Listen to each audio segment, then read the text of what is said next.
সম্বলপুরের homer হেলে থাকা মন্দিরটি বিশ্বের খুব কম সংখ্যক মন্দিরের মধ্যে একটি।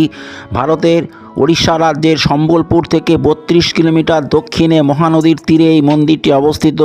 শৈব তীর্থরূপে হুমার প্রসিদ্ধি ওড়িশার স্বকীয়তা থেকে সরে গিয়ে বেশ কয়েকটি মন্দিরের সমন্বয়ে গড়ে উঠেছে হুমার মন্দির রাজি। সপ্তম আশ্চর্যের পিসার টাওয়ারের প্রতিরূপ যেন ভারতীয় মন্দির স্থাপত্যের নজিরবিহীন হুমার প্রতিটি মন্দিরই হেলে থাকা।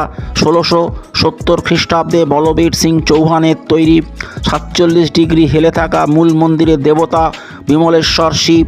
তবে মন্দিরের চূড়োটি রয়েছে সিধে।